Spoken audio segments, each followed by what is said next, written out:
Bonjour, alors aujourd'hui, Penser la pandémie. Donc, nous avons le plaisir d'accueillir Michel Magny, qui est directeur de recherche au CNRS, émérite, euh, qui est aussi médaille d'argent du CNRS, qui n'est pas la moindre chose, et qui a commis plusieurs livres pour le moment sur l'Anthropocène. Alors, on a pensé que c'était important d'avoir une conférence qui nous donne une perspective temporelle longue, et Michel Magny, spécialiste du climat, des changements climatiques, a cette profondeur temporelle et va nous expliquer comment la crise actuelle a pu émerger à une échelle de temps qu'on n'a pas l'habitude de percevoir. Michel, à toi, j'imagine. Voilà, merci Patrick, merci Arnaud pour votre invitation à participer à ces webinaires sur la pandémie Covid-19. En fait, donc comme vous m'y avez invité, je vais tenter de replacer cette pandémie tout d'abord dans le contexte de l'Anthropocène. Vous savez que ce que l'on appelle l'Anthropocène, c'est une nouvelle époque proposée par le chimiste Paul Crutzen, euh, époque qui serait caractérisée par une influence devenue déterminante des humains sur la trajectoire des écosystèmes. Ce que je vais essayer de faire aussi, c'est non seulement de replacer cette pandémie dans la perspective de l'Anthropocène, mais aussi c'est de vous emmener dans la très longue durée. En fait, ce qui paraît intéressant derrière ce voyage ou à travers ce voyage dans la très longue durée, c'est d'essayer de se penser comme espèce, pas seulement comme humain intervenant sur des écosystèmes terrestres, comme si on était à l'extérieur de ces écosystèmes terrestres, mais bien évidemment se penser comme espèce plongée dans ces écosystèmes terrestres. Alors, on va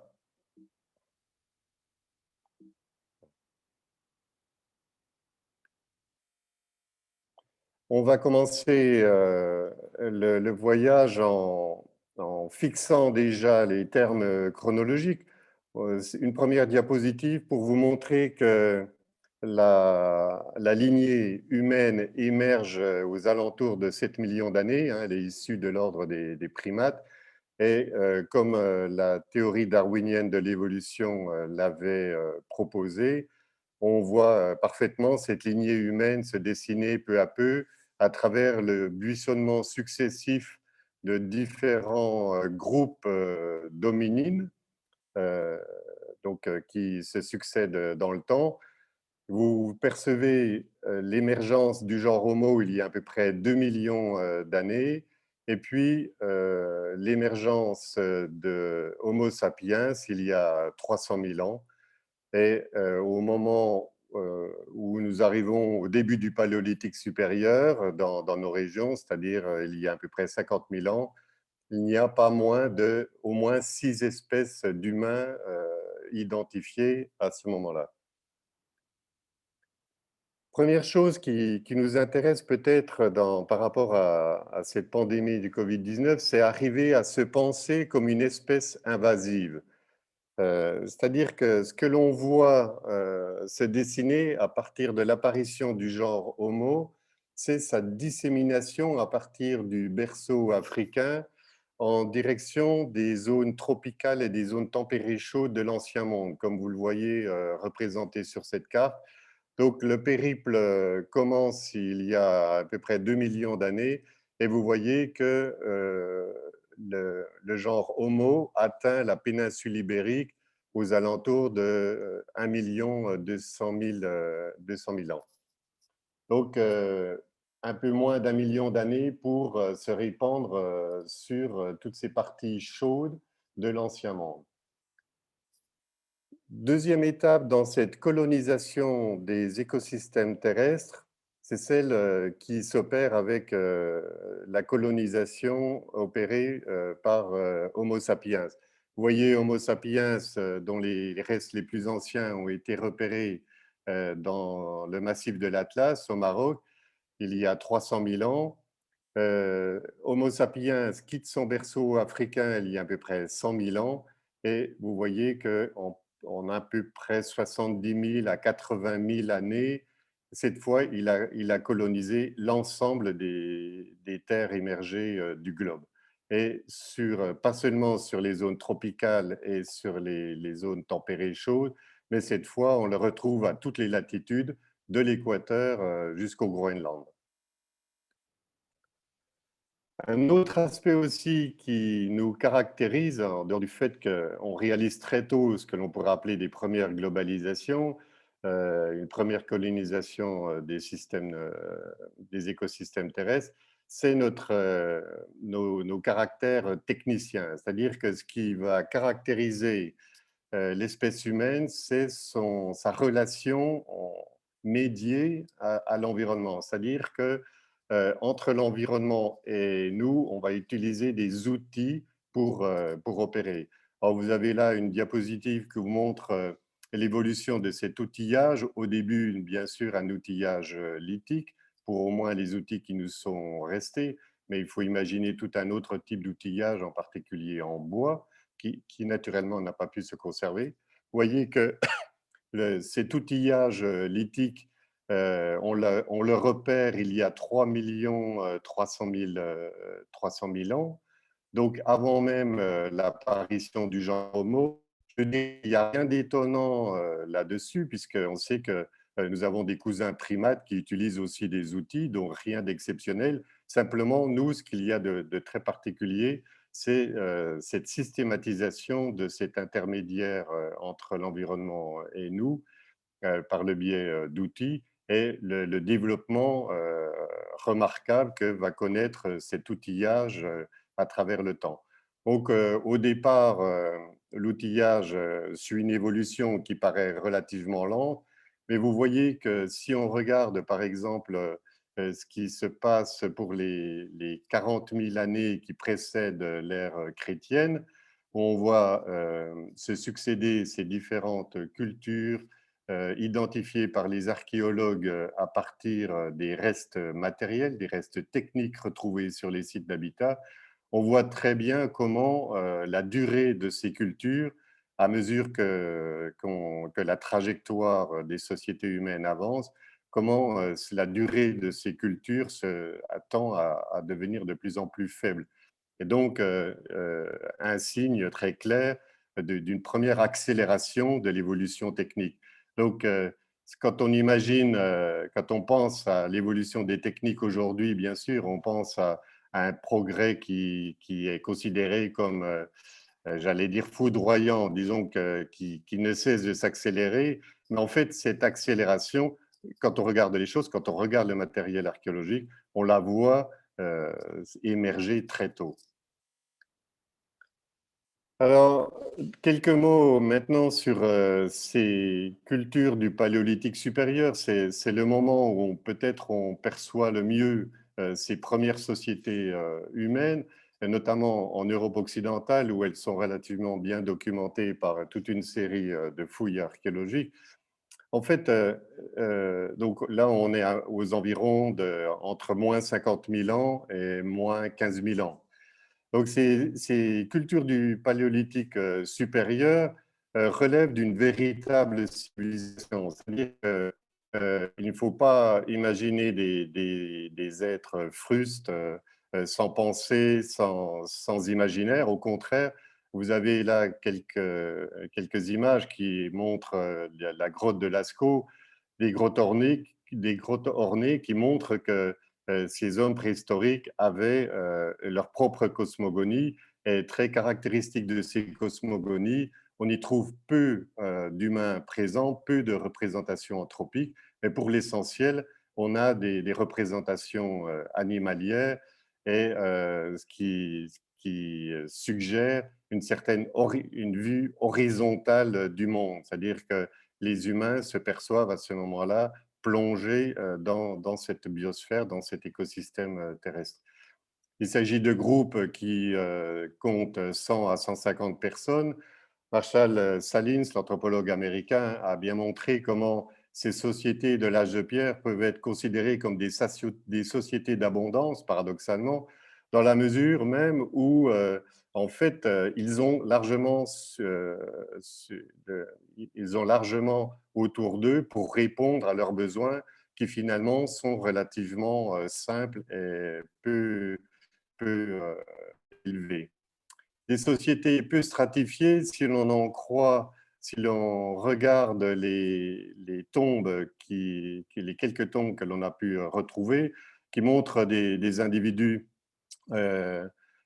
indifférenciés, c'est-à-dire qu'on va retrouver aussi bien des hommes, des femmes, des enfants, et à l'exception de quelques sépultures qui sont particulièrement riches, en fait, l'ensemble de ces sépultures montre peu de différences sociales.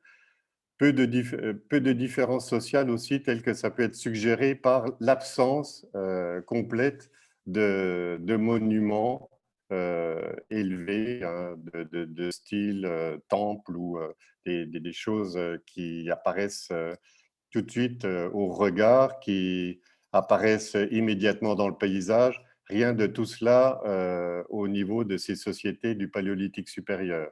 Quand on regarde aussi les squelettes retrouvés dans les tombes, en fait, ce que l'archéologue Marilène Patou-Matis met en évidence, c'est des sociétés où la violence est relativement peu développée, des sociétés donc où, contrairement à ce que le philosophe Hobbes a pu dire, l'homme n'était pas un loup pour l'homme. Hein, dans ces sociétés originelles, on a au contraire l'idée de sociétés relativement paisibles, peu stratifiées et finalement des sociétés qui vivent en relatif équilibre avec le milieu environnant.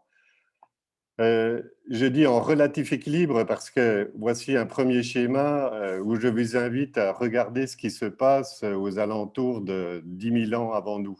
Vous voyez qu'il s'agit d'une échelle de temps logarithmique, hein, attention. Donc, si vous regardez ce qui se passe entre moins 50 000 ans et moins 5 000 ans, vous voyez que la mégafaune terrestre, c'est-à-dire les animaux qui ont un poids supérieur à 44 kg, cette mégafaune terrestre subit une très forte diminution. Alors, il y a deux explications qui ont été avancées pour cela. Tout d'abord, une explication climatique.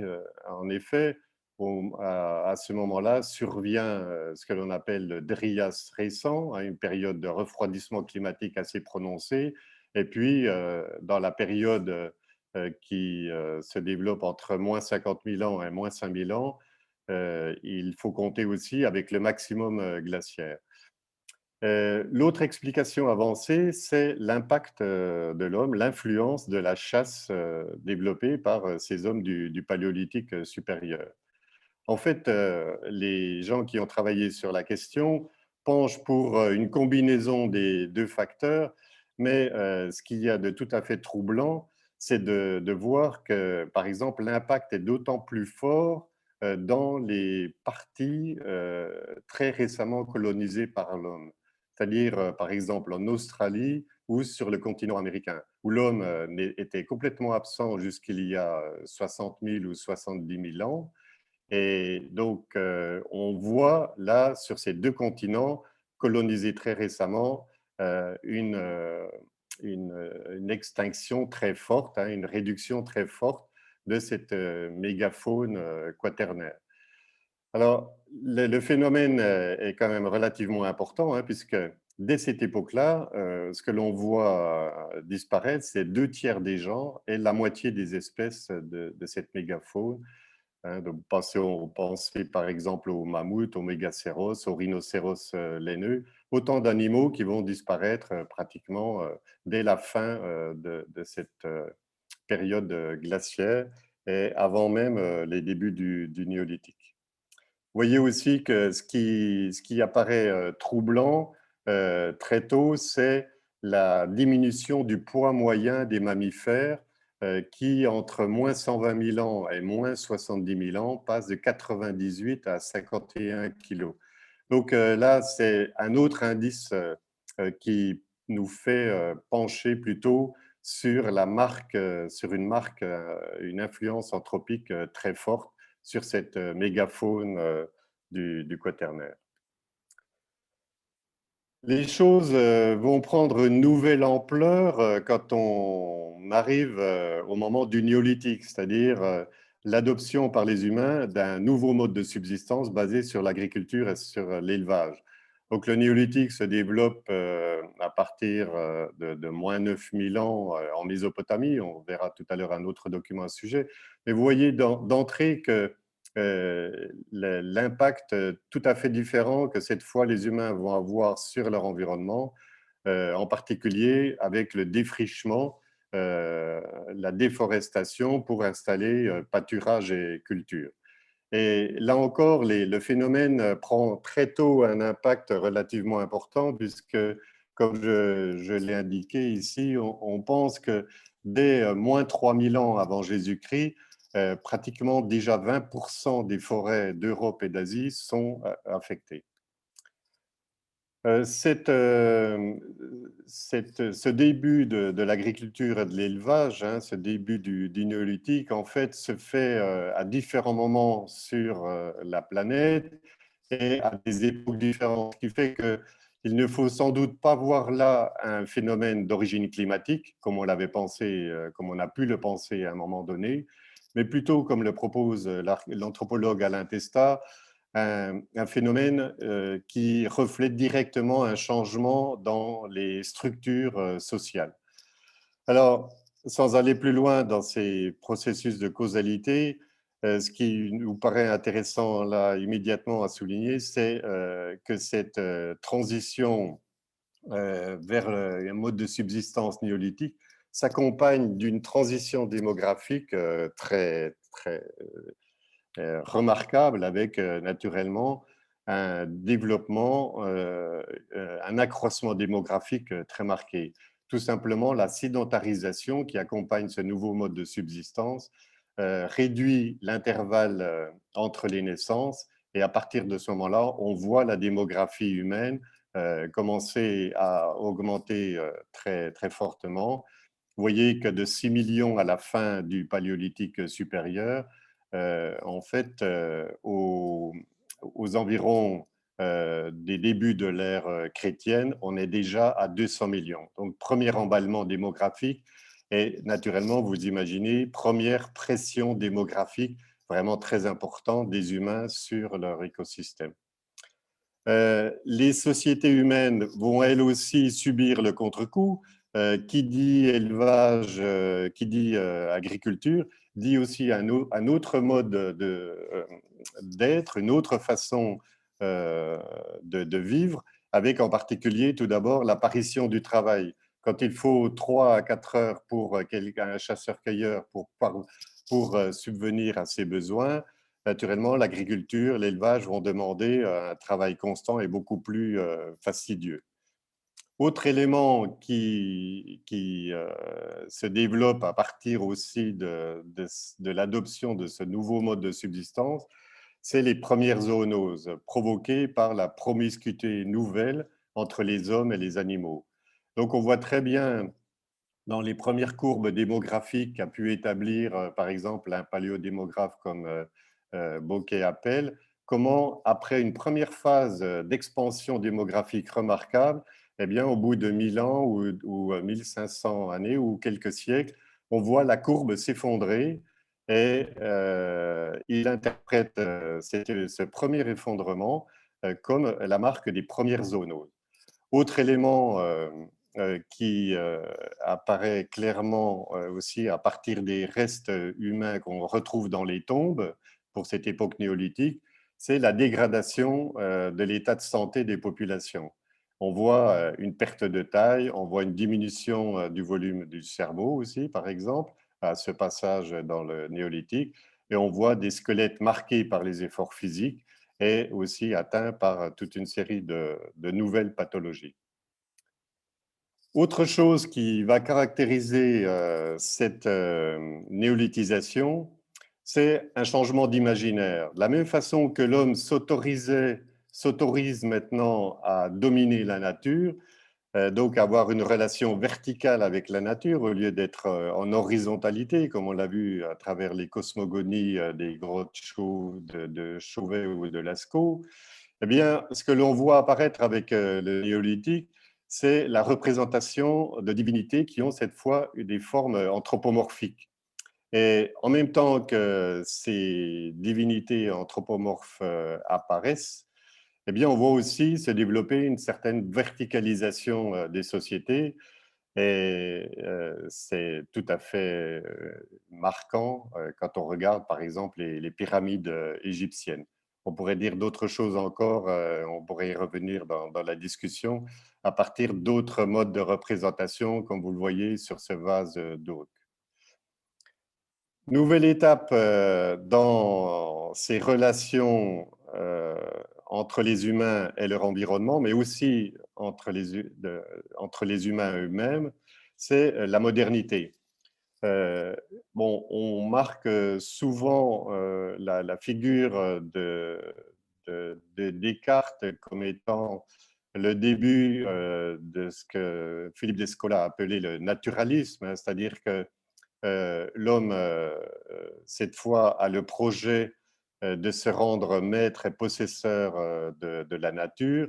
Et l'approche qui est proposée par Descartes, hein, c'est celui du sujet qui observe.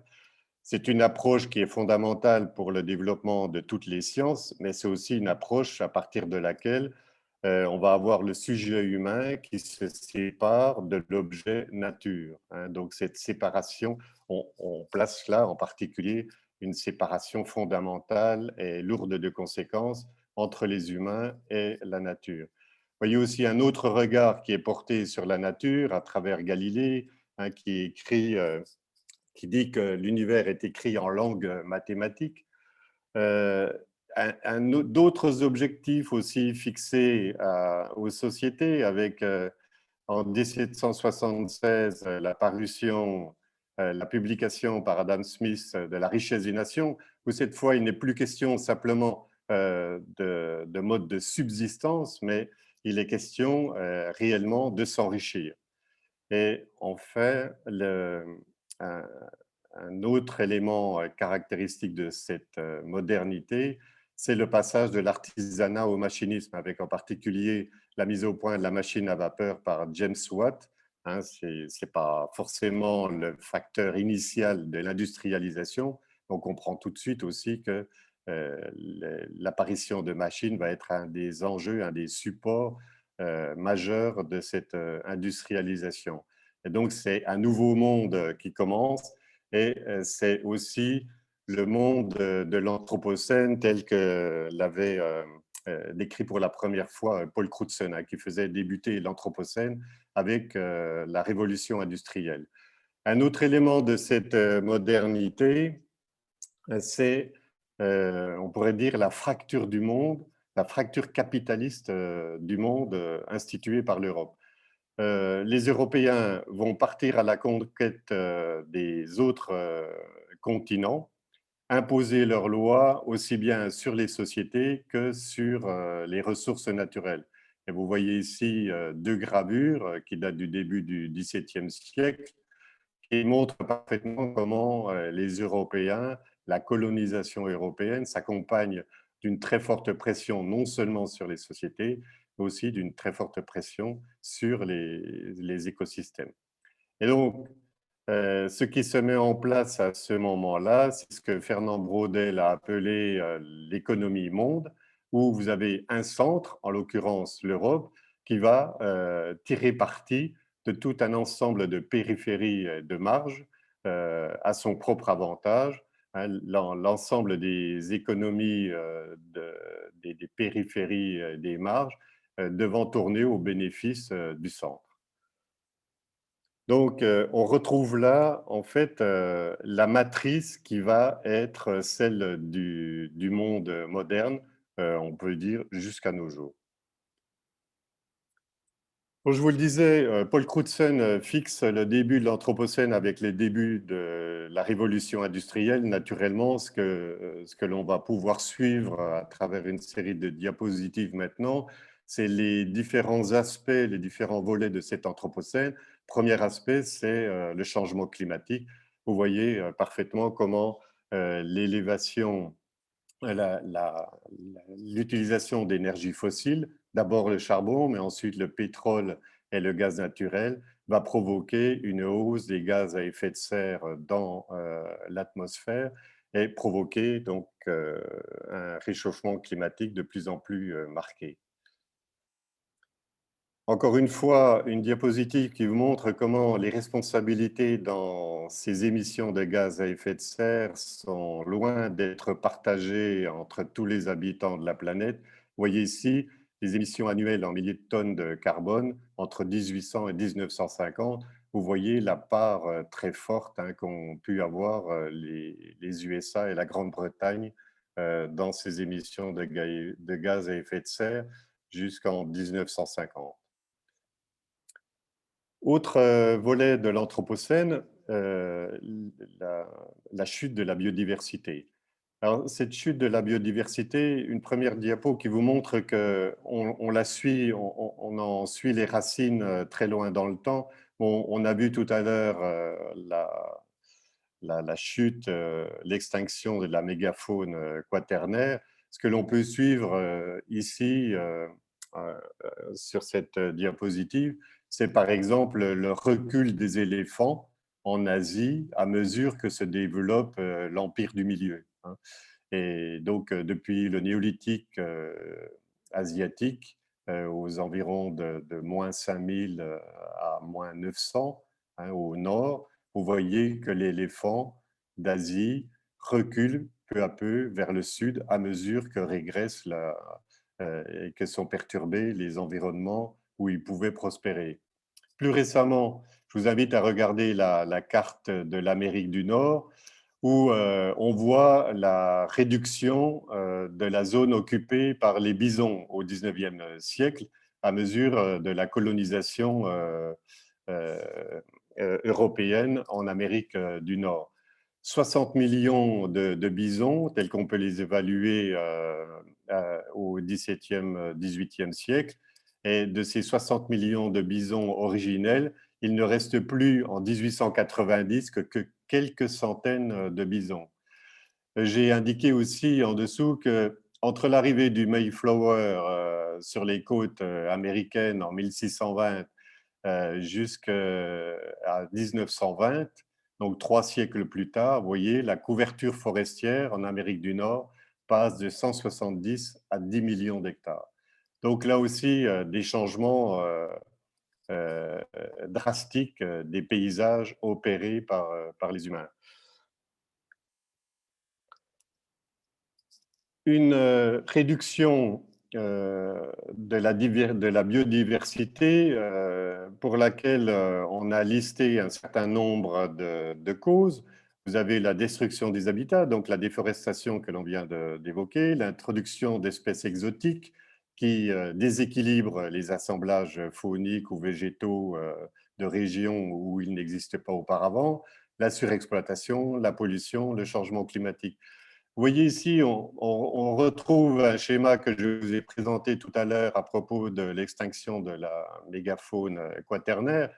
Mais je vous invite à regarder la partie droite du diagramme pour voir où on en est aujourd'hui au niveau de la biomasse totale des mammifères terrestres. Vous voyez que les hommes représentent à eux seuls 36% de cette biomasse terrestre et leurs animaux domestiques 60%. C'est-à-dire que les hommes avec leur cortège d'animaux domestiques représentent 96% de la biomasse totale des mammifères terrestres, ce qui fait qu'il ne reste plus que 4% pour la faune sauvage de ces mammifères terrestres. Alors, je vous parlais tout à l'heure d'artificialisation des espaces terrestres, de colonisation des écosystèmes terrestres par les humains. Vous avez ce schéma à droite qui vous montre la progression de cette appropriation des espaces terrestres entre 1700 et 2000. Donc en 3 siècles, pratiquement depuis un petit peu avant la révolution industrielle, vous voyez que au début du 21e siècle, on peut considérer que l'homme s'est approprié à son seul avantage plus de 50% des terres émergées libres de glace. Et en fait, si on prend d'autres critères au choix, par exemple la présence d'un habitant au kilomètre carré, l'existence d'une activité agricole ou un bâtiment, ou la proximité à moins de 15 km d'une route, ou encore une lumière nocturne, eh bien, c'est plus de 80% des terres émergées libres de glace qui portent peu ou prou la marque de l'influence de l'homme. Donc, en fait, ce que l'on voit se dessiner depuis le néolithique, à travers tous ces chiffres, c'est en fait un recul du sauvage. À mesure que progresse le front de la colonisation anthropique, c'est le sauvage qui régresse. Et on comprend très bien à partir de ce moment-là l'exposition de plus en plus forte où nous nous trouvons, de voir passer les pathogènes de ce monde sauvage qui est confiné dans des espaces de plus en plus restreints et dans une biodiversité de plus en plus faible. Donc le risque de voir de plus en plus facilement des pathogènes passer de ce milieu sauvage dans notre monde humain, et en particulier aussi avec des animaux domestiques qui servent de vecteurs. On peut regarder aussi ces cartes qui montrent l'impact anthropique des humains, aussi bien sur les océans que dans les airs.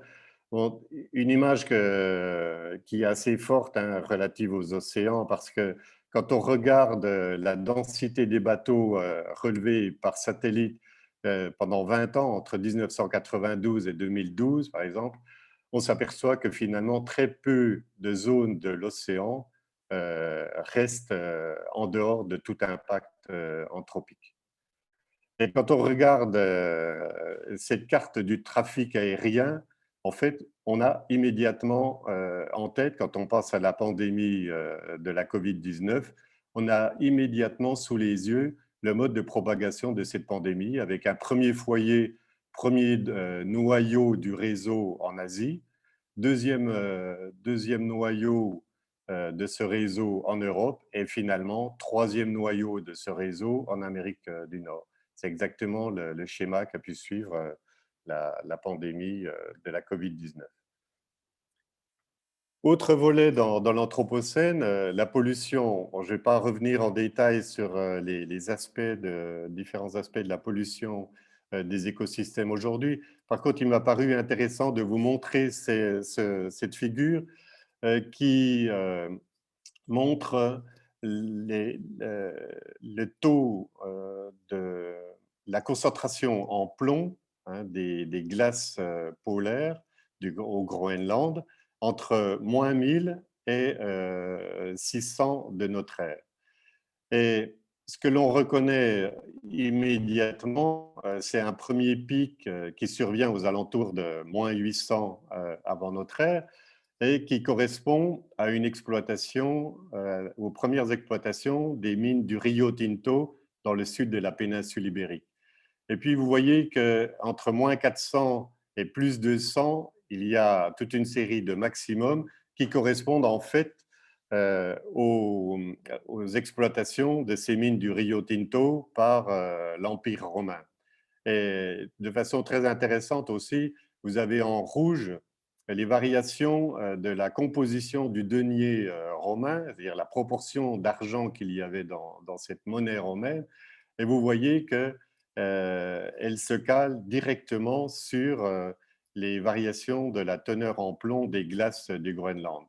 Donc, ce que nous disent ces données, ce que nous racontent ces courbes, c'est que dès l'Antiquité, en fait, on voit une pollution d'échelle hémisphérique se mettre en place. Donc, ce n'est pas seulement au Capitalocène, comme on a pu le dire, que les choses atteignent des ordres de grandeur assez étonnants, mais dès l'Antiquité, on peut voir la mise en place de pollution qui concerne la moitié du globe terrestre.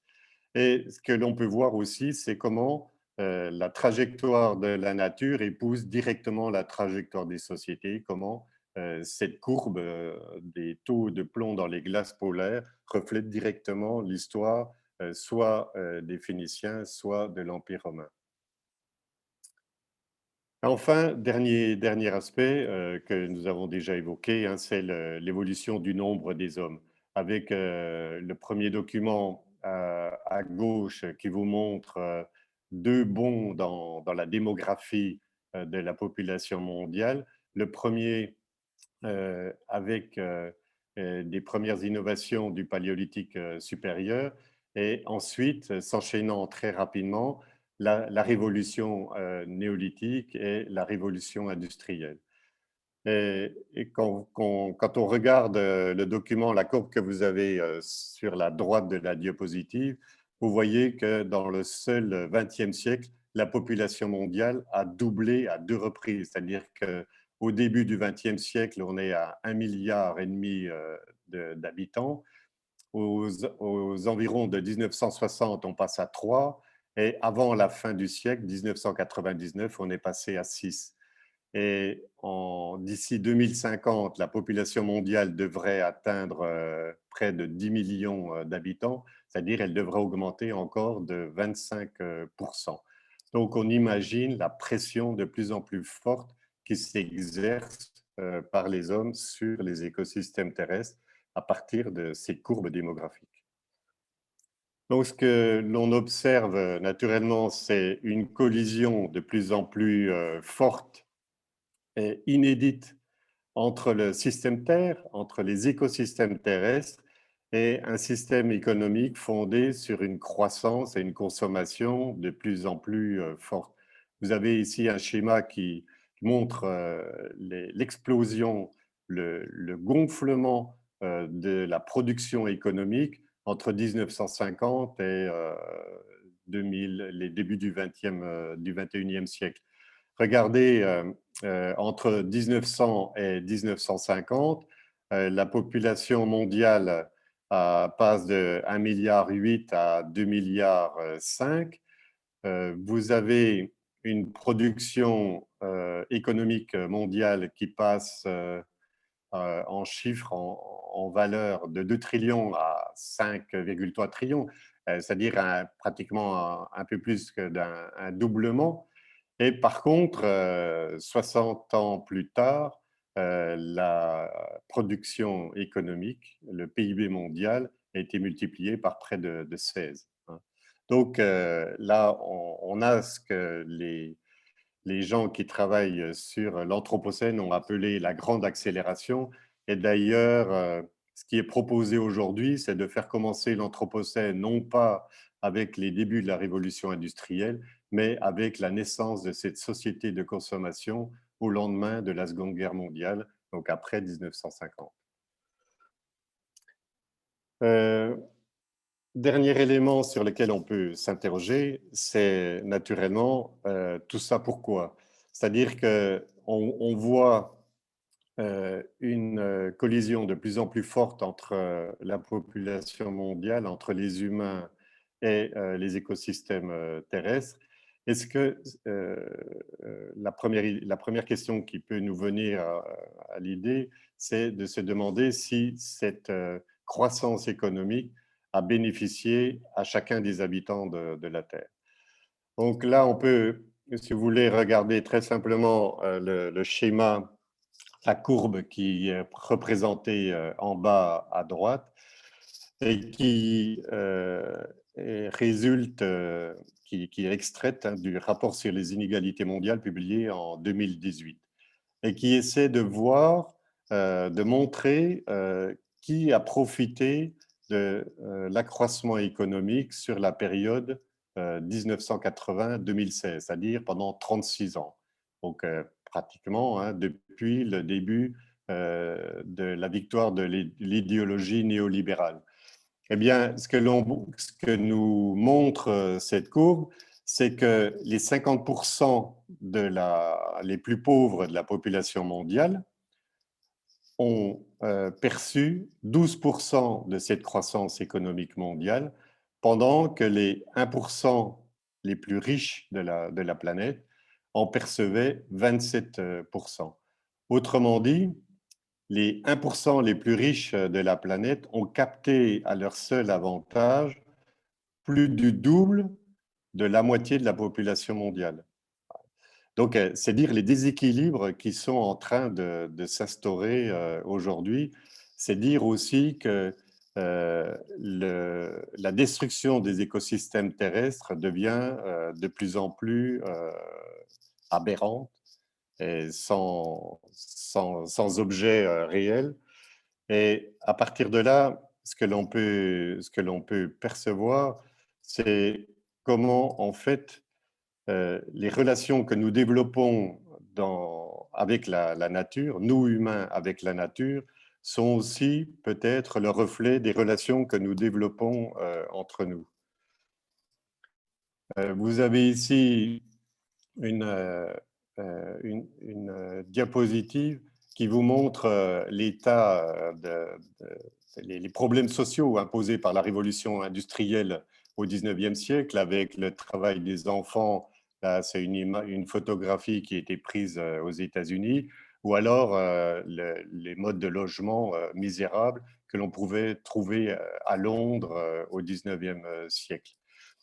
Mais ces images qui ont disparu du continent européen sont aujourd'hui externalisées, naturellement, dans les pays du Sud. Vous avez aussi un autre document en bas à droite qui vous montre l'évolution du coefficient de Gini, c'est-à-dire un coefficient qui montre le niveau d'inégalité. Et donc ici, ce sont deux courbes qui concernent la Grande-Bretagne et les États-Unis. Vous voyez très bien comment, peu après les années 1950, ce que l'on a appelé la période de l'État-providence correspond à une chute très, très rapide de ce coefficient de Gini, donc une amélioration de la situation sociale, et comment, à partir de 1980, on observe un redressement très fort de ce coefficient de Gini qui montre un relèvement des inégalités sociales. Et on est en train de se diriger dans ces deux pays vers des inégalités qui étaient caractéristiques de la fin du 19e siècle. Et donc, pour finir, ce sera ma dernière diapositive. La vraie question qui nous est posée, c'est peut-être de retourner aux écrits fondateurs, et en particulier, ce que je vous invite à faire, c'est retourner à la filiation de l'homme publiée par Charles Darwin en 1871, où il montre de façon extrêmement claire et dans un beau style du 19e siècle, comment, en fait, le développement des sociétés humaines correspond à la prévalence d'un autre facteur dans la sélection naturelle, qui est celui de la solidarité, qui est celui de l'entraide. Et cela nous dit peut-être aussi beaucoup de choses sur les relations que nous avons à développer désormais, non seulement entre nous-mêmes, mais aussi avec notre environnement terrestre. Merci pour votre attention.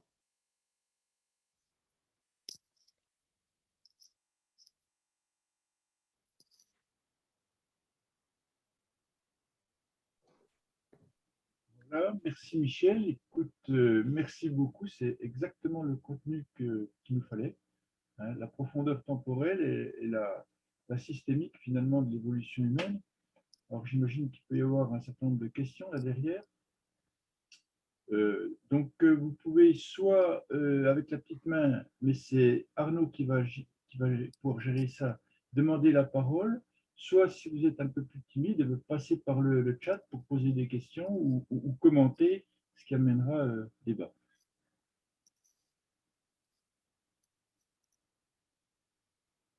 Donc, il faut bien commencer, puis pour laisser aux gens le temps de réfléchir, je peux déjà en poser une. À chaque fois que je t'écoute, Michel, je m'aperçois que tu apportes des faits qui sont assez incontestables, des courbes, qui montrent que tout le monde devrait paniquer pour le moment. Oui. Or, on est très loin d'être paniqué. La pandémie, bien sûr, a affolé les gens. Mais tout ce qui est finalement plus important que la pandémie et que tu as évoqué là, les inégalités, les pollutions, l'érosion sur les écosystèmes, ça, tout le monde s'en fout, ou presque, on va dire. Ou en tout cas, ne prend pas des mesures. Comment tu penses ça, toi? Je crois qu'on est extrêmement marqué par une idéologie de la croissance économique et je pense qu'il y a des structures mentales qui sont ancrées dans notre cerveau depuis plusieurs générations. On en a hérité nous-mêmes et sans doute qu'en partie on les transmet nous-mêmes à nos propres enfants sur un mode de vie que l'on croit le meilleur et que l'on croit pouvoir poursuivre comme ça, très loin dans le temps, sans le remettre en cause. C'est, je crois qu'il y a quand même un phénomène d'éducation, de formation derrière qui fait qu'on a du mal à lâcher cet imaginaire, ces structures mentales. Et c'est vrai que quand on regarde les chiffres, quand on regarde les phénomènes, les processus à l'œuvre, on devrait tous être euh, effrayés et changer très fortement nos modes de vie. Maintenant, je pense aussi qu'il y a un, un manque peut-être de débat politique autour de toutes ces questions. Et quand il est organisé, on voit que pour partie, il avorte ou alors il n'en est pas forcément tenu compte jusqu'au bout, quoi. Voilà. Il y en a qui pensent que le problème est d'ordre psychologique. C'est-à-dire que j'ai entendu ça encore récemment et je le crois assez. C'est-à-dire que finalement, quand on a quand même 300 000 années en tant qu'Homo sapiens d'évolution derrière nous, on Mhm, aurait été adapté à réagir à des dangers immédiats, parce que c'était finalement la vie de tous les jours, mhm. mais peu à des dangers lointains. Et par rapport aux dangers lointains, ben, on n'est pas dans la capacité de l'appréhender. Nos structures mentales ne nous permettent pas de l'appréhender dans son urgence. Parce que Oui, oui. justement, c'est quelque chose de lointain. On Mhm. mesure une dégradation, un nombre d'espèces qui disparaît, un nombre une pollution qui augmente. Hein. On est victime ce qu'on appelle du syndrome de Hindebast qui se déplace. Hein, Mhm. et du coup, finalement, on s'y habitue. Et donc, on ne réagit pas. On est neutralisé. Et donc, Oui, c'est puis assez grave, ça. à chaque génération, la référence, enfin, la référence que prend chaque nouvelle génération, c'est le milieu qu'elle découvre autour d'elle en apparaissant. Et donc, elle ne prend pas en compte ce qu'il y avait 5 ou 10 générations en arrière, mais pour elle, le compte à rebours commence à partir d'elle. Voilà. C'est ça. Et puis, peut-être aussi que, bon, ça, c'est aussi des phénomènes, des structures psychologiques qui ont été décrites, c'est la difficulté que nous avons d'imaginer notre propre finitude, comme on a la difficulté d'imaginer notre propre mort. En fait, on vit, mais en projetant notre propre mort très loin dans le temps à mesure que l'on avance. Voilà. Et donc, à partir de là aussi, arriver à engager une action qui aura des fruits seulement dans 10 ans ou dans 20 ans, ou qui portera bénéfice surtout aux générations à venir, c'est quelque chose aussi qui est relativement difficile à opérer. Est-ce que je peux rebondir sur la question de Patrick pour Mhm. poser celle de la place des pandémies dans ce tableau? Il y avait une première slide qui nous montrait l'apparition des zoonoses au néolithique. Et alors, que dire alors à la fois de l'accélération des pandémies dans le contexte, si on le rapporte à ce contexte anthropocène, et que dire aussi euh, du fait que dans le débat public aujourd'hui, après au cœur encore de cette pandémie, le lien avec l'anthropocène ne soit pas forcément systématiquement fait. Est-ce que ça fait partie du problème de représentation? Je crois aussi que quand on parle de ces questions-là, on parle de questions scientifiques. Euh, et je crois que les décideurs qu'ils soient politiques ou économiques, ont une culture scientifique relativement faible. Et donc, à partir de ce moment-là, c'est d'autant plus difficile pour eux d'envisager des actions qui tiennent compte de ces données scientifiques. Moi, je ne m'explique pas autrement. Enfin, on peut apporter plusieurs réponses, mais les alertes scientifiques sont de plus en plus nombreuses. On a des articles qui sont signés, co-signés par plus de 10 000 chercheurs qui essaient d'alerter l'opinion publique, qui essaient d'alerter les responsables politiques. Et en fait, on a aussi les rapports du GIEC, on a les rapports de l'IPBES, on a énormément de documents scientifiques, mais en fait, on s'aperçoit qu'ils sont relativement peu pris en compte. Par contre, je crois qu'il y a peut-être quelque chose qui est en train de changer avec la génération nouvelle et on voit une mobilisation de plus en plus forte de cette jeune génération, par exemple autour de la question climatique. Mais c'est vrai aussi qu'il y a un problème d'information dans la mesure où seul perce ou préférentiellement perce des informations autour de la question du climat, accessoirement autour de celle de la biodiversité. Mais c'est vrai que moi, j'ai l'impression que à mesure qu'on peut s'adresser à des publics différents à l'occasion de conférences, que par exemple, les gens habituellement ont du mal à percevoir la place que les humains prennent aujourd'hui dans les écosystèmes. Ils ont du mal à percevoir la régression du monde sauvage par rapport opérée par le monde anthropique. Voilà. Et bien souvent, on va considérer comme nature des espaces ruraux. Patrick avait écrit un article très intéressant sur cette question. Et en fait, non, les espaces ruraux que l'on a généralement autour de nous, dans notre zone tempérée, c'est des espaces qui sont complètement appropriés par les humains. Donc, bien sûr, on va trouver quelques éléments de la faune sauvage, une certaine biodiversité, mais en fait, le paysage est déjà clairement approprié par l'homme. Boris. Oui, je vais lui... Hop. Oui, ça y est, vous m'entendez. Oui, je rebondis sur la réponse de Michel. Est-ce qu'on serait assez instruit de la chose, en quelque sorte? Et ça me fait penser, que ce soit pour la question de la mémoire, c'est-à-dire la connaissance de ce qui s'est passé, de ce qu'on peut en faire, ou que ce soit même l'analyse de ce qui se passe aujourd'hui. Quel est le rôle des scientifiques? Quel rôle doivent jouer les scientifiques à l'avenir? Continuer à produire des informations qui sont peu lues, peu utilisées, ou est-ce que ça doit aller plus loin? Merci.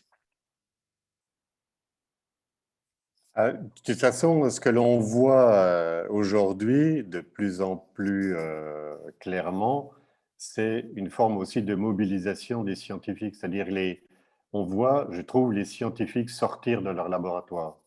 Et par exemple, dans ces articles que l'on peut appeler articles plateforme, clairement, on voit que ça correspond à une mobilisation des scientifiques pour alerter l'opinion publique. Et donc, après, moi, je ne sais pas, tu poses la question, comment tu vois les choses aussi sur une trajectoire plus longue pour les temps à venir? Extinction Rébellion. Je ne sais pas, je me posais la question. Je voulais savoir ton point de vue. Je me pose la question tous les jours. Je n'ai pas de réponse nécessairement toute faite. Ce n'était pas une question piège, hein. C'était une question intéressée. Bon, je pense il y a des expériences qui ont été tentées récemment, comme ce regroupement de citoyens pour discuter de la question climatique et environnementale au sens large. Dominique Bourg, le philosophe, a proposé aussi la création d'une sorte de chambre d'experts qui pourrait être chargée d'assister le Parlement et les responsables politiques dans le cadre même d'une nouvelle organisation de la Constitution. Donc voilà des formes de mobilisation. On voit que le politique aussi a une sorte de jeu trouble avec les scientifiques. On a vu comment, par exemple, au moment de la pandémie Covid-19, il faisait appel aux scientifiques et au début de la pandémie, quand vraiment les choses sont devenues sérieuses, par exemple, sur le territoire métropolitain, comment les politiques se réclamaient de l'avis rationnel des scientifiques. Et puis, en fait, de plus en plus, on voit les mêmes politiques s'affranchir peu à peu des avis des scientifiques et faire cavalier seul. Et je comprends aussi qu'ils doivent composer avec d'autres éléments, d'autres processus économiques, processus sociaux, processus sanitaires, hein, je pense à la santé psychologique, à la santé mentale des populations. Donc, clairement, c'est des prises de décision très difficiles, mais simplement, dans les relations entre le politique et le scientifique, on voit qu'il y a différents registres qui ont été joués et qu'il y a sans doute une grosse réflexion à faire sur cet aspect des choses. Et on voit aussi comment peut-être ce qui est arrivé au début de la pandémie, je regarde pour notre territoire métropolitain, bon, tu as peut-être eu des échanges, Boris, aussi avec les collègues italiens. Moi, j'en ai eu au mois de février. Les collègues nous alertaient en nous disant « mais faites attention, ce qui se passe chez nous est terrible, ça va arriver chez vous ». Et puis là, on était au mois de février. Bon, c'est des mails que j'ai envoyés aux enfants, moi, par exemple, pour les instruire de ce qui était à l'œuvre, ce qui était en train de se passer. Et puis finalement, début mars, Macron encourageait encore tout le monde à sortir, à aller au spectacle. Et voilà. Donc, il y avait une forme de déni jusqu'au pied du mur, hein, on peut dire. Et je crois que, en fait, c'est à l'image de ce qui est en train de se passer avec l'Anthropocène. C'est-à-dire que tant qu'on n'est pas face à l'obstacle immédiatement, le nez qui commence à s'écraser contre l'obstacle, en fait, la réaction est très longue à venir. Et nous, oui, pardon. Si tu me permets de poursuivre là-dessus, est-ce qu'on est capable de faire société au point que plusieurs millions d'individus puissent avoir une orientation collective rationnelle? Je veux dire, si tu parles du paléolithique, donc qui est la période quand même la plus longue qu'on a vécue, on avait quand même des petits groupes de 100, 150 personnes, je ne sais pas combien, peut-être quelques centaines, mais c'est cet ordre de grandeur. Non, 100, 150. Oui. Voilà, donc tout le monde pouvait se connaître et tout le monde avait l'impression d'avoir prise à son environnement, donc tout était immédiat quelque part. Maintenant, on a des structures collectives où 100, 150, ça compte pratiquement pas. C'est nos réseaux professionnels peut-être. Ils sont même plus grands que ça, les réseaux professionnels. Je crois aussi que si on discute des choses en termes de responsabilité, voilà. On est 7 milliards 800 millions à la surface de la planète. Ben, instinctivement, je crois, intuitivement, on a tendance à se dire ma responsabilité, c'est 1 sur 7 milliards 800 millions. Et donc, on a l'impression que ça dilue complètement la responsabilité et ça explique aussi peut-être une certaine inertie au départ de la mobilisation. Et probablement aussi le fait que les lieux de décision paraissent tellement éloignés en termes de masse de population des lieux d'exécution, l'environnement de la tribu, qu'on a du mal à ne pas se sentir dépossédé, d'où le désenchantement vis-à-vis des politiques, en plus de tout ce qu'on peut mettre derrière. Hein. Est-ce qu'on n'est pas arrivé à des structures socio-anthropologiques? Là, Frédéric est là, il serait peut-être beaucoup plus malin que nous pour en parler, mais est-ce qu'on n'est pas dans des systèmes anthropologiques qui ne permettent plus finalement de faire sens et de faire société à cette échelle-là, et donc d'avoir des réponses collectives appropriées? Il y avait quelques questions de Dominique aussi dans le chat que je me permets de relayer, sauf si elle veut les poser elle-même. Elle n'a pas levé sa main, donc je relais pour l'instant. Elle s'interroge d'abord sur ça me frappe aussi, moi, sur le caractère très récent de l'accélération. Elle dit, si l'aggravation de la situation remonte aux années 80 surtout, Ah non, il n'est pas récent. Je pense que c'est là, finalement, bon, je lis juste la question, c'est finalement relativement récent. Et les changements de mentalité devraient être réversibles, non. Par ailleurs, comment imaginer qu'une minorité d'humains qui bénéficient de la croissance puisse maintenir le statu quo en loi mondiale? Est-ce qu'on ne peut pas voir un rôle du modèle économique de la communication actuelle, l'Internet gratuit, qui repose totalement sur la publicité pour la consommation, donc incite quotidiennement à la croissance, dans l'accélération de cette soi-disant croissance et le creusement des inégalités? Oui, il y a énormément de points soulevés. Je pourrais répondre peut-être à, à l'aspect concernant les inégalités mondiales. Je crois il y a des modèles qui ont, enfin, il y a des modèles qui ont testé hein, la trajectoire des sociétés et des écosystèmes en utilisant, c'est des modèles que Patrick doit connaître, des modèles qu'on appelle proie-prédateur. Hein, et finalement, on peut assimiler l'humanité à un prédateur hein, par rapport à une proie qui est l'écosystème terrestre. Donc, il y a des modèles qui ont essayé de compliquer un peu le jeu en introduisant non seulement l'écosystème qui équivaut à la proie, mais dans la classe des prédateurs, on distingue une élite et puis une classe de roturiers, une classe populaire. Et une cinquième variable, une quatrième variable qui correspond à l'accumulation de richesses. Et on voit que dans ce genre de système, en fait, on peut obtenir un effondrement qui est amené soit par une surexploitation des ressources naturelles, soit alors par un effondrement de la société sur elle-même parce que les inégalités deviennent tellement fortes que le système social ne peut plus fonctionner. Et à partir de ce moment-là, c'est la classe populaire acculée à la misère, qui ne peut plus supporter la subsistance, l'alimentation, la production pour les élites supérieures. Et finalement, donc, le système arrive à son terme et s'effondre. Voilà. Donc, je crois que ce genre de modèle et cette double observation sur ce qui se passe dans les sociétés en parallèle de ce qui se passe dans les écosystèmes terrestres doit nous interroger sur les doubles risques que nous courons en ce moment dans cette époque de l'Anthropocène. Je pense que le risque environnemental est aussi fort, ou on va dire les choses autrement, le risque social, il est aussi fort que le risque environnemental. C'est-à-dire que le risque que des populations n'acceptent plus ou de moins en moins bien le règne des inégalités qui s'instaurent et qui se développent aujourd'hui, ou depuis cette fracture de 1492, est aussi grand que de voir s'effondrer notre monde biologique.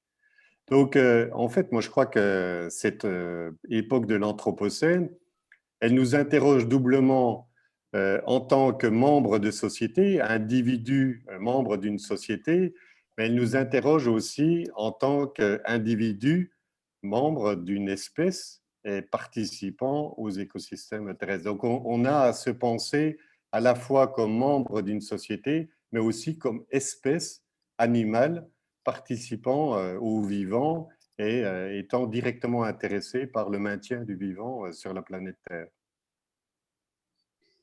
Merci. Il y a une question d'Aliénor à suivre. Si je pouvais intervenir là, juste pour prolonger. Oui, non? Va, bien sûr. C'est pour garder l'idée, parce que je crois qu'il y a une erreur qui consiste à dire c'est récent.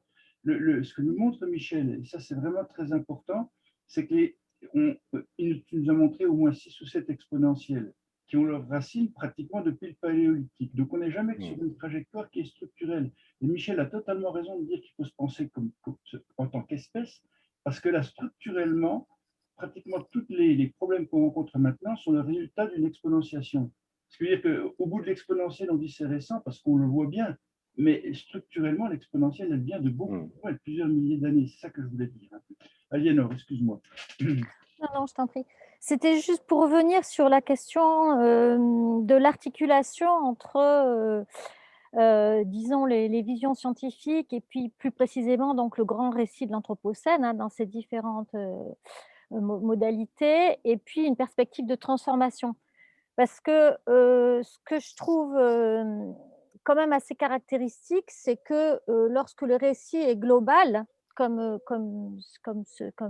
voilà, comme lorsqu'il se fait sous l'étiquette de l'Anthropocène, ça produit quand même un effet de sidération, même quand on est rompu aux problématiques de transformation les plus radicales ou révolutionnaires, ou alors, enfin bon, bref, de toute façon, il y a un effet d'inertie qui est encore renforcé pardon, par cet effet d'exponentiel dont tu viens de parler, Patrick. Et bon, euh, voilà, à part une espèce d'intense fatalisme lié au sentiment qu'à la fois on est lucide et que bon, ça dépasse quand même nos capacités, il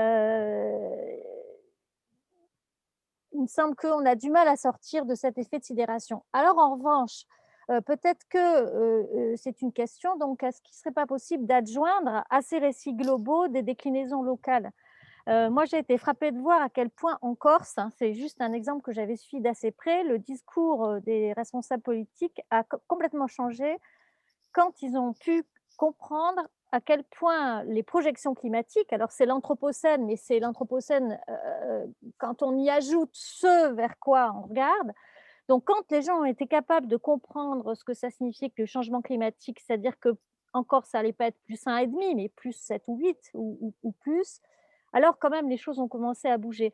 Mais c'est en fait tout le récit historique qu'il faudrait peut-être reprendre avec une déclinaison locale pour essayer de repenser cette réinscription, qui est certes une réinscription spécifique dans le système Terre, mais je ne suis pas tout à fait sûre que quand alors ce niveau-là d'analyse, il est vital, hein, il est très important du point de vue de la connaissance, mais je ne suis pas sûre qu'il puisse être articulé à l'action de façon efficace. Donc, comment est-ce qu'on peut imaginer des réarticulations et des déclinaisons locales du récit de l'Anthropocène qui puissent permettre effectivement d'amorcer, alors peut-être à la façon d'un modèle brownien, quoi, hein, c'est-à-dire chacun regardant ce que font les voisins à 1 ou 2 mètres, ou ce que font les collectifs à 1 ou 2 mètres, plutôt que d'imaginer avoir une prise, ce qui finalement reconduit à un fantasme moderniste qui est peut-être pas bienvenu, quoi. Une prise globale, hein, je n'ai pas fini ma phrase, mais ça. Non, c'est clair qu'il faut tenir compte de toutes les échelles. Et peut-être aussi que le premier entraînement, le premier engagement que l'on puisse avoir, le plus facile, c'est à l'échelle locale. Mais de toute façon, il y a certains problèmes qui ne peuvent pas être envisagés autrement qu'à l'échelle globale d'abord, parce que comme dans le système climatique, il n'y a pas des régions qui ont chacune leur petit climat indépendant de celui des autres. Donc, on voit bien qu'on est face à un phénomène global, à quelque chose de systémique, parce que c'est un mode d'habiter la Terre qui était répandu avec le capitalisme, accentué encore par l'idéologie néolibérale depuis les années 1970. Donc voilà, il faut tenir compte de tout ça, mais je crois que c'est extrêmement important, comme tu le soulignes, de pouvoir engager, initier des actions à une échelle locale ou régionale qui montrent qu'on a quand même une prise sur la réalité. Et c'est une première façon d'accrocher sur la réalité. Mais on retrouve la même distorsion, je dirais, à l'échelle temporelle, parce que c'est clair qu'il y a une urgence d'agir, mais c'est clair aussi que le problème est tellement énorme qu'on n'arrivera pas à en venir à bout en 10 ans. Et donc, il y a à la fois urgence d'agir, le plus vite on se met à agir, le mieux on s'en sortira, mais il faut aussi avoir à l'idée le fait qu'on va engager une action que notre génération à elle seule ne pourra pas terminer et qu'il faudra poursuivre sur les autres générations. Donc, c'est quelque chose à long terme qui doit être planifié, avec une action qui doit être évaluée régulièrement pour voir où on en est. et quelle prise sur le réel on a, est-ce qu'on est bien sur la bonne trajectoire. Donc, c'est des phénomènes extrêmement complexes. Je voudrais juste, pour repréciser ma question, parce que je suis complètement d'accord, enfin, je veux dire, évidemment, politiquement, sur le fait, il ne s'agit pas du tout de jouer le local contre le global et surtout pas au niveau de l'action, disons, éventuellement d'une planification écologique au sens très, très large, bon, bref. Mais c'est en revanche dans l'activité scientifique, dans l'articulation de l'activité scientifique avec une perspective de transformation.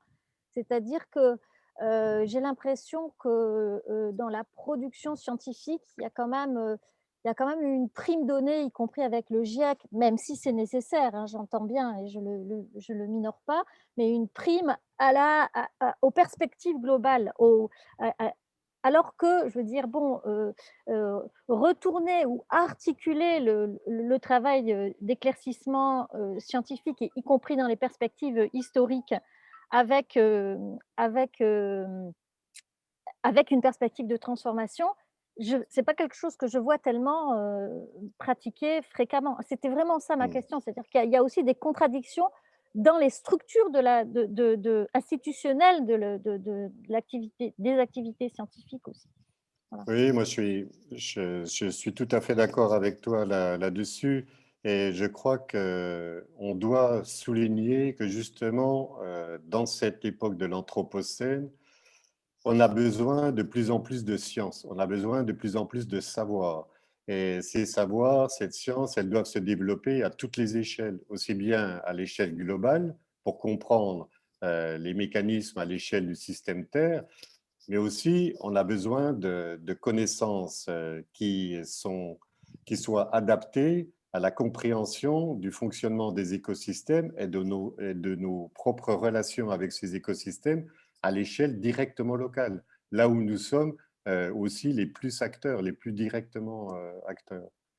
Donc, je crois que bon, il y a un ouvrage qui a été publié par un collègue, Nathanaël Wallenhorst, qui s'appelle Éduquer en Anthropocène, et qui montre la place centrale que doit prendre justement l'éducation et les savoirs dans cette période, dans cette époque de l'Anthropocène. Voilà. Et donc les scientifiques, pour conclure, rebondir sur ce que tu disais, c'est clair que les scientifiques ont une action clé à avoir dans ce progrès des connaissances et dans cette articulation des connaissances avec la gestion de la réalité. Merci, on a une question de Frédéric. Oui, je voulais revenir sur le petit débat qu'il y a eu entre Dominique et Patrick pour savoir si l'Anthropocène c'était récent ou ancien. Parce que ce qui me semble original dans votre démarche et dans votre livre que j'ai lu avec passion, c'est que vous mobilisez des causes avec des registres scientifiques différents. C'est-à-dire qu'il y a effectivement une cause de long terme par justement des traceurs biologiques, géologiques.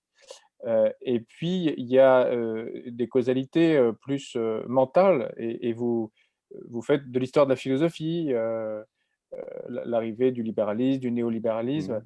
Et on a l'impression qu'au moment où les indicateurs biologiques devaient inciter l'humanité à une action, la révolution néolibérale a permis de ne pas faire cet effort ou de rajouter de l'énergie dans la machine au moment où elle aurait dû se ralentir. Mais je voulais en fait surtout vous entendre, puisque vous venez de faire un plaidoyer pour l'éducation à l'Anthropocène, sur cette différence de méthode pour saisir la différence des causes, parce que les causes sont quand même assez enchevêtrées dans cette histoire. Oui, oui, oui, ça c'est relativement enchevêtré. C'est-à-dire qu'on va avoir aussi bien des causes qui rejoignent l'ambivalence du phénomène technique, hein, par exemple, l'ambivalence aussi de certains aspects de la philosophie des Lumières. Bon, on peut distinguer différents niveaux dans la raison, c'est-à-dire que la raison en tant que capacité à aborder le réel, à avoir une activité réflexive, mais aussi la raison en tant qu'intelligence qui nous permet de développer toute une ingénierie.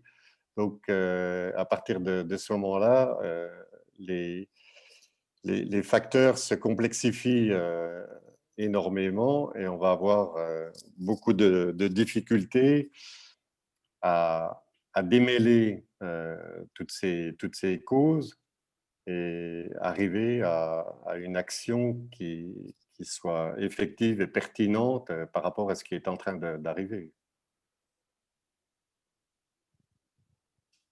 Je ne sais pas si vous aviez d'autres aspects que vous vouliez évoquer. Oui, Michel, je repars sur la question d'éducation. Finalement, la grande accélération, si on revient à des périodes plus récentes, depuis les 2-3 derniers rapports du GIEC, c'est-à-dire les 20 dernières années, qui nous enseignent ce que tu nous as redit ce soir sur le changement climatique, s'oppose d'une certaine manière avec l'adoption du téléphone portable, par exemple, par la totalité de la planète. Mais je ne crois pas qu'en 20 ans, tous les enfants et tous les adultes de la planète et même les programmes scolaires aient vraiment évolué sur le plan de l'enseignement de la préhistoire. Ni d'ailleurs sur l'évolution des écosystèmes, et je ne suis pas sûr que Darwin finalement soit tant enseigné que ça. Donc finalement, est-ce qu'on n'a pas un décalage entre le niveau de connaissance fondamentale nécessaire à la perception de ces enjeux et leur adoption et leur maîtrise par les citoyens vis-à-vis de l'adoption de nouvelles technologies qui nourrissent cette grande accélération interminable? Oui, bien sûr, on est assez, disons, je trouve que c'est très difficile hein, d'aborder ces questions-là, de trouver les bons leviers hein, qui permettent de passer d'un niveau de connaissance, au moins dans la communauté scientifique, assez pertinent, à des niveaux d'engagement ou d'initiation d'action qui soient favorables par rapport à l'Anthropocène.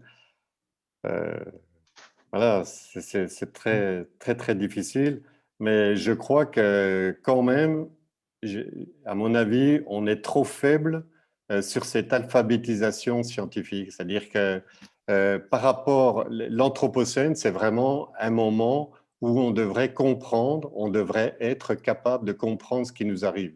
Pour non seulement imaginer la réalité des menaces qui sont sur nous, mais aussi imaginer notre rôle de citoyen pour engager des actions.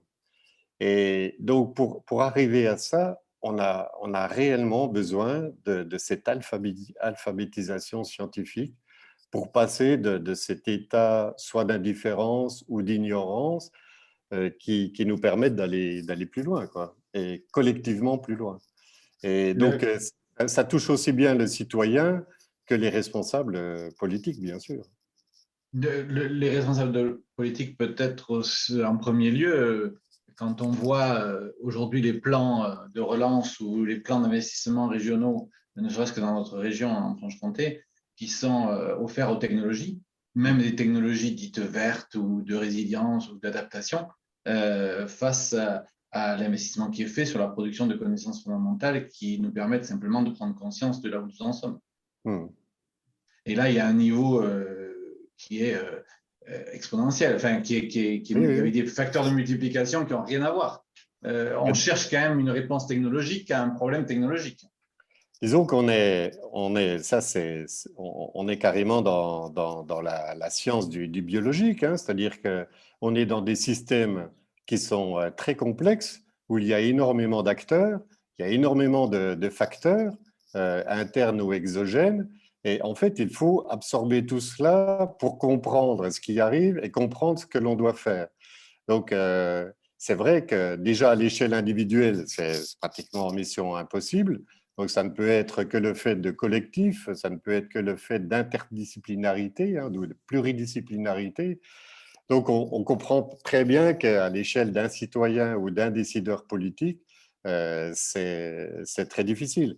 Mais de toute façon, il faut arriver à engager cette alphabétisation dont je parlais, parce qu'on ne peut pas, dans l'époque qui est la nôtre aujourd'hui, on ne peut pas rester dans cette ignorance ou dans cette indifférence, parce qu'à ce moment-là, c'est notre destin qui nous échappe, et si on veut se le réapproprier, ça passe justement par au moins un niveau minimal de compréhension de ce qui nous arrive et de ce qui est à l'œuvre aujourd'hui, et des intérêts politiques, économiques, mais aussi des intérêts vitaux, des intérêts, je dirais, biologiques. Je parlais tout à l'heure qu'on devait se penser comme espèce.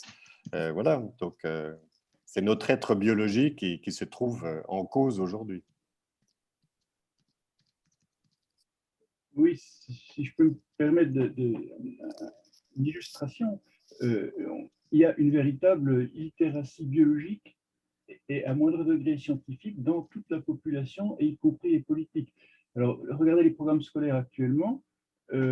Darwin, je ne sais pas trop quand est-ce qu'on en parle, mais en tout cas, à partir du lycée, la biologie, sauf dans la filière S, est optionnelle.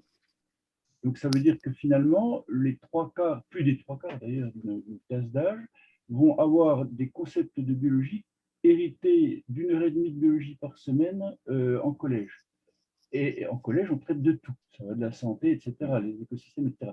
Donc, dans un contexte pareil, peu de gens maîtrisent ce que c'est que l'évolution darwinienne, peu de gens maîtrisent ce que c'est que l'écologie et comment dire, l'approche systémique qu'on peut en faire. Et je ne parle pas de la démarche scientifique, voir à ce niveau-là les problèmes qu'ont les politiques par rapport aux scientifiques, pas seulement parce qu'ils ne suivent pas l'avis des scientifiques, ça c'est presque normal, mais surtout parce qu'ils n'ont aucune. Beaucoup ne savent pas ce que c'est que la recherche, n'ont jamais eu contact avec. Donc cette illitératie générale, elle fait qu'on ne peut pas comprendre les choses. À la limite, la Covid-19 a ceci de bien qu'elle permet aux gens de comprendre ce que c'est qu'un variant et que finalement le vivant évolue. Mais bon, c'est une manière pédagogique de le faire, mais on pourrait imaginer des choses plus anticipées.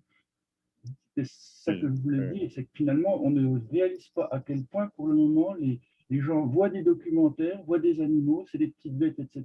Mais comment ça fonctionne, c'est inaccessible pour la plupart des gens. Et ce que tu dis pour le commun des mortels, on va dire, on le retrouve aussi dans un niveau beaucoup plus élevé au niveau de certaines parties de la communauté scientifique. Je lisais une tribune dans Le Monde il n'y a pas très longtemps qui évoquait le fait que l'écologie était un impensé de l'économie. C'est-à-dire que, y compris de la part des plus grands, y compris de la part de gens qui ont eu le prix Nobel, enfin, le prix de la Banque de Suède attribué pour l'économie, des gens qui, en fait, ne pensent pas ou pratiquement pas l'écologie. Donc, ils vivent dans un monde qui est, on peut dire, amputé de toute une dimension du réel. Et ils sont uniquement dans leur sphère économique, comme si elle existait indépendamment de tout le reste de la planète. Donc, ça souligne le niveau de difficulté que l'on a à avoir. Et tout à l'heure, quand j'évoquais l'interdisciplinarité, je pense que nous, en tant que scientifiques, on a aussi à essayer de se diriger vers des approches beaucoup plus interdisciplinaires, où se confrontent à la fois des données issues des sciences naturalistes et des données qui concernent les sciences humaines. Merci. Pardon, Michel. Non, je voulais juste annoncer qu'il y avait une question de Sandrine, petit, juste après. Non? C'est bon. Oui, non, c'était peut-être juste pour dire que même si la question de l'éducation et des savoirs, elle est importante, c'est aussi peut-être reconstruire notre relation au monde et au vivant. Enfin, je pensais en même temps que vous parliez de Hartmut Rosa qui a écrit sur l'accélération. Et le concept qu'il propose, plutôt en regard de l'aliénation, c'est la résonance, c'est-à-dire reconstruire un autre lien au monde qui ne soit pas un désir d'objet, qui soit pas, mais qui soit, je sais pas, une vibration, quelque chose qui ne soit pas une relation comme un désir d'objet ou une relation agressive au monde qui soit basée que sur l'acquisition de biens. Et donc, voilà, c'est pour dire que c'est plus profond que juste peut-être mettre savoir. Voilà. Et puis moi, c'est vrai que je partageais aussi le point de vue d'Aliénor pour avoir écouté aussi beaucoup d'exposés sur le changement climatique. C'est comment on dépasse l'effet un peu de sidération pour reprendre prise. Voilà, mais ça a été abordé à travers la question d'Aliénor. Voilà, moi j'avais aussi beaucoup d'espoir avec la crise. Franchement, j'ai cru qu'on allait passer à un autre monde. Voilà, j'y crois moins maintenant. Oui, on parlait beaucoup du monde d'après. J'ai cru l'année dernière qu'on allait basculer vers quelque chose d'un autre monde. Peut-être ça va venir, mais voilà, je suis. Oui. Moi, il y a une comparaison que j'aime beaucoup à ce propos, c'est de faire une expérience de pensée. Vous vous placez en 1788. Bon, vous êtes en France, vous êtes dans un régime de royauté absolue, monarchie de droit divin, jusqu'au mois de mai. On a l'impression que rien ne peut mettre ce régime à bas, et puis en quelques semaines, tout s'écroule. Voilà. Donc, je pense aussi que bon, faut pas désespérer par rapport à tout ça. Il faut garder l'envie d'opérer, l'envie d'agir, puisque de toute façon, c'est la caractéristique propre de tout humain en société, dans son environnement naturel. Et à partir de là, l'avenir appartient à l'avenir, on verra bien. Mais disons que ce qu'il faut faire, c'est chercher là où on est, de toute façon, à se réapproprier notre futur, notre destin. Ça, c'est, voilà, là-dessus, il faut pas lâcher. Voilà. Et bon, je crois que il y a un texte, bon, bien sûr, je l'ai pas en scan là, de Günther Anders que j'aime beaucoup, et qui parle justement de la catastrophe, où il dit il faut oser avoir peur. Bon, ça me fait penser ça à Greta Thunberg, qui au Forum de Davos disait mais j'en veux pas de votre espoir, ce que je veux c'est que vous ayez peur, vous soyez effrayés. Et donc Günther Anders justement part de ce principe que chacun doit oser avoir peur pour oser justement intervenir, prendre part au débat, pour se réapproprier son propre destin. Et c'est peut-être là aussi l'un des ressorts de la mobilisation. Et bon, engageons-nous, voilà. Ce sont de beaux mots de fin, je crois, non, Patrick? Voilà. Bien sûr, oui. Arnaud, à toi de conclure maintenant. Non, moi je voulais avant tout remercier Michel, vous remercier tous, annoncer la prochaine séance, puisque le 25 mai, nous accueillerons Didier Truchot, professeur de psychologie, qui nous apportera les résultats de son étude sur l'influence du confinement sur la santé physiologique et psychologique chez les étudiants. Donc les résultats de cette enquête. Merci beaucoup. Merci à tous pour cet échange, pour cette participation, et à bientôt. Merci Michel, surtout à toi. Merci.